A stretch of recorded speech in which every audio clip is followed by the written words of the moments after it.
E fala galera, beleza? Meu nome é Rodrigo Melli e seu canal História Mal Contada. E no vídeo de hoje nós vamos falar sobre a independência do Brasil. Então sem muita enrolação, bora pro vídeo.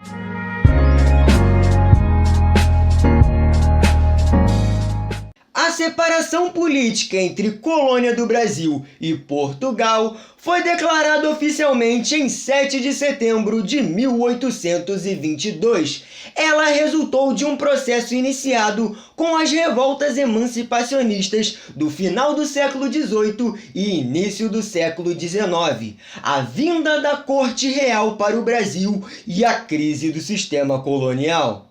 Fatores externos como a independência dos Estados Unidos, a Revolução Francesa, as guerras napoleônicas e a pressão da Inglaterra pela liberação dos mercados consumidores americanos. Os caras queriam vender as moambinhas dele ali industrializada, né? Também influenciaram a emancipação. Em 1806, o bloqueio comercial à Inglaterra, imposto na Europa continental por Napoleão Bonaparte, foi desrespeitado por Portugal, que dependia economicamente dos britânicos. A invasão ao território lusitano como retaliação tornou-se eminente, e em 1807, o regente tabacudo Dom João VI e sua corte meteram o pé fugido pro Brasil, meu parceiro. Assim que chegou a colônia, em 1808, o monarca decretou a abertura dos portos às nações amigas, com a possibilidade de comercializar com outros países que não a metrópole. O Brasil praticamente ficou livre do pacto colonial. A novidade fez com que a elite econômica brasileira compreendesse melhor a necessidade de independência como forma de aumentar os lucros. Ao mesmo tempo, a Inglaterra dominava o mercado após a abertura dos portos, porque ela viu que com o fim do controle de seu aliado Portugal sobre o Brasil, não impactaria nada com as relações com o nosso país, e formou-se ali meio que uma aliança entre a elite brasileira e a elite inglesa. Dois tabacudos. A família real, ela se instalou no Rio de Janeiro, transformando em capital do reino português. Se eu não me engano, o Brasil foi o único país que era colônia e virou capital. Em 1815, o governo joanino, como era conhecido a administração de Dom João VI, elevou a categoria do Brasil como Reino Unido a Portugal e Algarves. Em sua política externa, Dom João VI ele dominou a Guiana Francesa. Ora, pois, eles me mandaram de fora de Portugal, aí eu dominei em represália Napoleão Bonaparte.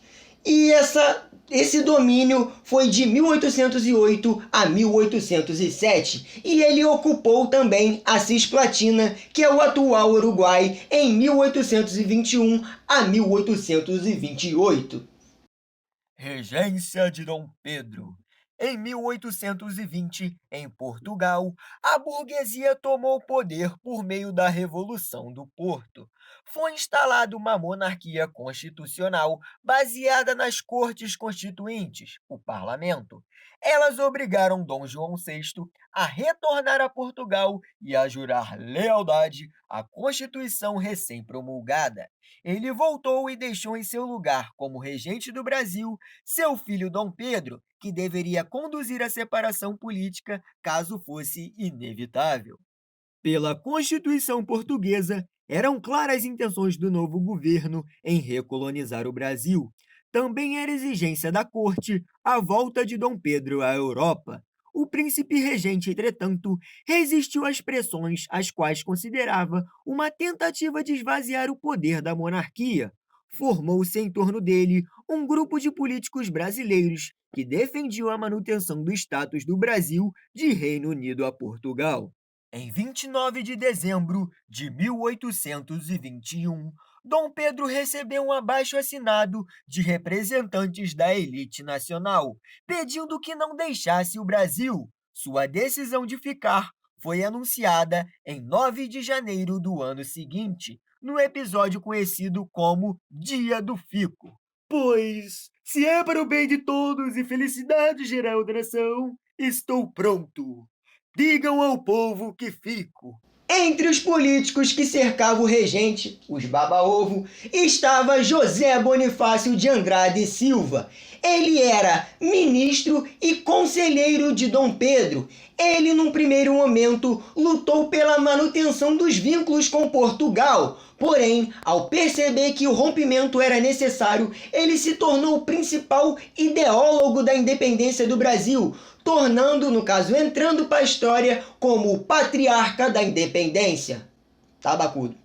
Uma curiosidade é que foram descobertos documentos que levam a crer que quem criou esse título de Patriarca da Independência foi o próprio José Bonifácio. Mas como assim? Ele tinha um jornal chamado O Tamoio e ele, num belo dia, se auto-entrevistou. Ele era o editor, é claro que ele não botou o nome dele, e chamou um convidado, que era o Velho do Rocio. E o endereço onde morava esse Velho do Rocio era o mesmo de José Bonifácio. E como era uma auto-entrevista, ele só ia botar a bola dele lá em cima. E ele falava que ele era o herói da independência, que se não fosse por ele, o Brasil não era independente, várias paradas. Ele encheu a bola dele. O cara era um tabacudo narcisista. É, basicamente isso. Fora do círculo da corte, líderes liberais começaram a criticar pesadamente o colonialismo português e a defender a separação. Em 3 de junho de 1822, Dom Pedro recusou fidelidade à Constituição Portuguesa. Ora pois, agora irei convocar a Assembleia Constituinte Brasileira. Grande Dom Pedro. Em 1º de agosto, ele declarou inimigas todas as tropas portuguesas que desembarcassem aqui no país. 5 dias depois, ele assinou o Manifesto às Nações Amigas. Nele, ele defendia a independência do Brasil. Em protesto, os portugueses anularam a convocação da Assembleia Constituinte Brasileira, ameaçaram enviar tropas e exigiram o retorno do príncipe regente. Ao receber as cartas e ver tais exigências, no dia 7 de setembro, Dom Pedro, às margens do Ipiranga, bradou: independência ou morte. Tudo caô, história da carochinha. Na verdade, isso não passa de uma construção histórica para que Dom Pedro ele fique como o herói da independência, já que ela ocorreu de forma pacífica.